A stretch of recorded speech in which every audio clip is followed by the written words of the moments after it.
April 11, 2026. Two U.S. Navy destroyers entered the Strait of Hormuz. At that same hour, 2,000 miles away in Islamabad, peace talks between the United States and Iran had just begun. The delegations had arrived the day before. Fresh optimism, the usual diplomatic language about dialogue and mutual respect. Nobody noticed the timing of the destroyers. This was not accidental. Coincidence is the cover for planned operations. The destroyers were announced as being there for mine-clearing operations. Standard procedure, necessary work. The kind of task you announce when you want visibility without comprehension. The minesweepers arrived public and transparent. What was not said? These ships were the advance element for something that had already been decided before the first delegate sat down in Islamabad. There is a difference between a message and a statement of fact. Diplomacy trades in messages.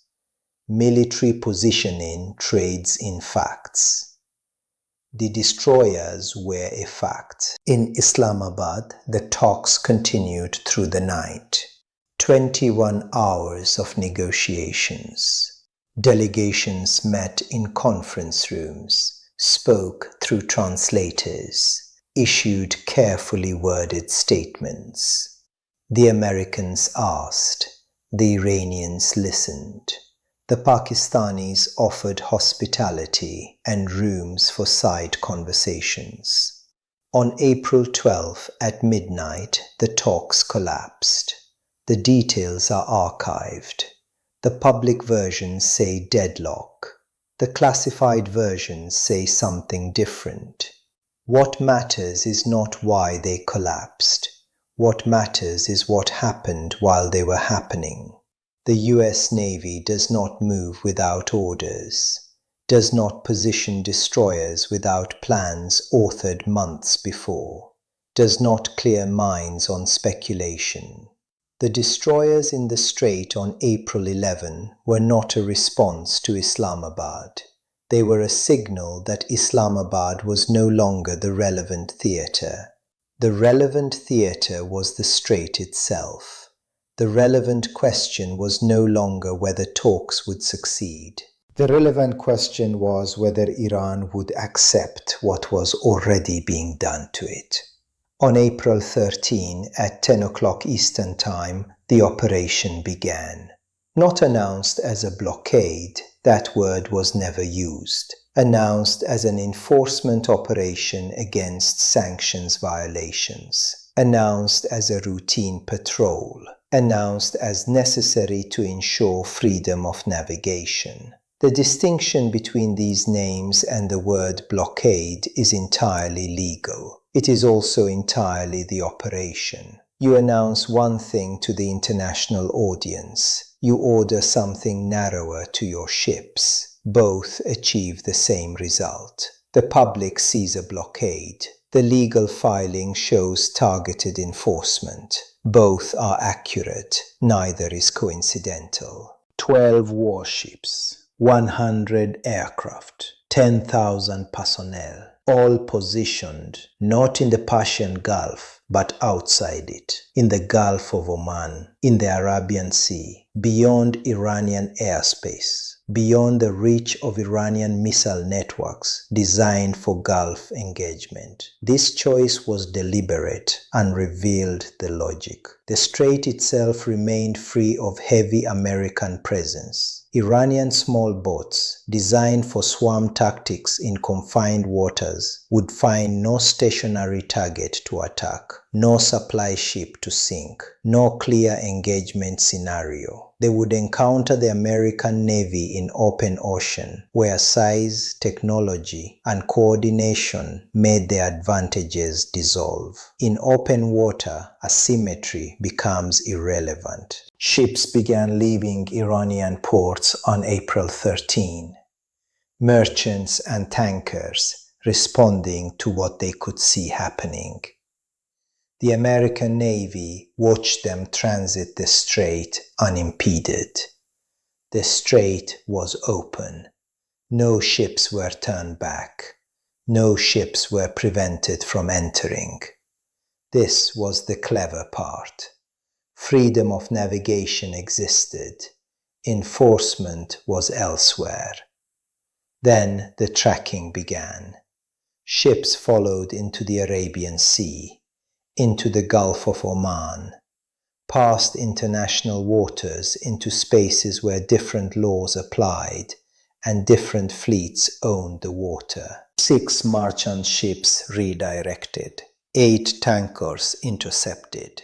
No boardings that required force, no shots, no incident that could be broadcast as escalation. The vessels understood. They turned. They complied. The operation achieved its effect without friction. The operation moved through legal channels because that was the point. It moved through economic levers because that was the pressure.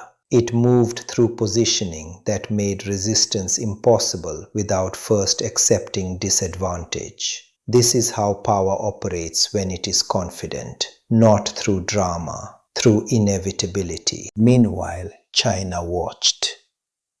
The MV Rich story exists in observation logs. Chinese owned but flying a Malawian flag, a standard arrangement for opacity. It had spoofed its transponder 11 days earlier. Signals interrupted. Signals resumed under different names. Its movements were tracked by satellite, its destination recorded, its cargo documented. Not stopped. China's shadow fleet continued operating, but observed. Everyone understood what it was doing. Its denial was the point, not the plan. China's crude imports measured at 1.3 million barrels per day in the months before April. Malaysia produces 900,000 barrels per day. The gap was explained by Indonesian production and historical reserves, or not explained at all. The math did not require explanation. The gap was the story. The gap was the operation. Iran's own sea mines became obstacles to Iran's own ships. The knowledge of where they lay was lost, or the coordinates were wrong, or the markings had shifted. Intelligence failures compounded into operational ones. The permanent control mechanism that Iran had attempted to establish over the Strait, a toll system, a new fact on the water that would have reordered regional economics, became inoperable. Not destroyed, inoperable. The mines were still there, but no longer usable by their owner. CENTCOM announced total success. They were not entirely wrong. The operation had achieved its political objective, to demonstrate that American power in the Gulf remained unchallenged, to do so without crisis, without incidents that would require congressional testimony or international mediation, without the kind of escalation that forces allies to choose sides. But the operation had also revealed gaps. Places where the blockade was not seamless, channels through which determined actors could still move goods, still fund operations, still sustain resistance. The operation was effective, not total. It was dominant, not absolute. There is a difference. Here is what the blockade's timing revealed. It was not reactive. A US official said so, plainly and on record. Pre-planned, ordered before the talks began, ordered perhaps before the delegations were selected, ordered before anyone in Islamabad thought to book the hotel. The decision was made when Iran made moves that crossed the line, or when the United States decided the line had been crossed. The decision was made in Washington, then coded into orders that moved ships across hemispheres on precise schedules. The destroyers in the Strait on April 11 were not making a statement about what might happen if talks failed. They were executing the first visible move of what was already happening below the surface. Months of planning, weeks of positioning, weeks of coordination with allies and partners who would hold their silence until the moment was right. Then the destroyers appeared. Then everything moved. Everything that followed was choreography. The collapse of talks, the announcement of enforcement, the repositioning of ships in the Arabian Sea, the interdiction of vessels in open water, the continued denial of total blockade while maintaining total effect. Professional choreography, measured, effective, but choreography nonetheless. Each element had been rehearsed. The timing had been synchronized. The communications had been pre-written. What appeared to be reaction was execution. Rome understood this equation. The Romans understood distant blockade, the slow starvation, no dramatic siege, no assault on walls, just the steady application of pressure at chosen points until resistance became untenable. The food shipments stopped, the gold stopped, the morale stopped. The city fell, not to assault, but to the arithmetic of time.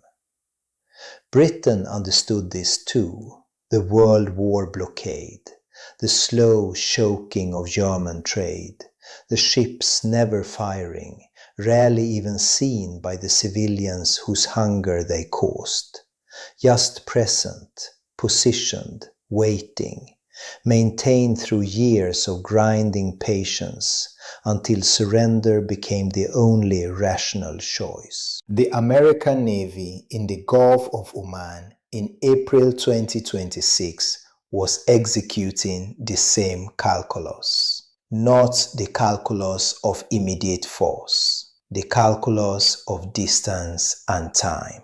The blockade that wins wars because it makes them unnecessary. The blockade that succeeds because the other side understands, without being told, that there is no move left that does not end wars. The talks in Islamabad were not the story. They were the distraction. They gave the appearance of options. They preserved the fiction that diplomacy might still matter. They allowed all parties to claim they had tried before events overtook them. The story was two destroyers in the Strait on April 11. The story was the ships that followed them. The story was the positioning that made itself felt without announcing itself. The story was that the war had already been decided before the talks, before the delegations arrived, before anyone thought to hope that dialogue might still be possible. The rest was just confirmation, just the slow unfolding of what had already been written.